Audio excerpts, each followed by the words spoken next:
speaking of which, though, to keep with the theme, this is a poker-related site, and I do want to, every Wednesday there's a show on here. What is it called? Drunken Friends, that covers gambling topics. So real briefly, I can recap some of that stuff, just in case you're not going to be around or you don't want to wait till next Wednesday. Somebody stole something from someone in online poker. Some casino cheated somebody out of something, and some place new is charging for poker or for parking. So that's really what's going on. We have a call. Caller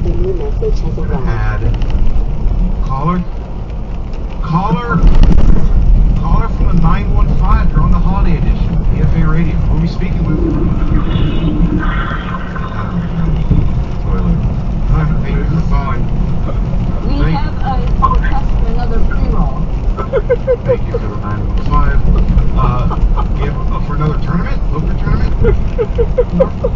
Well, the problem is that we can't set that up manually. Drunk would have to.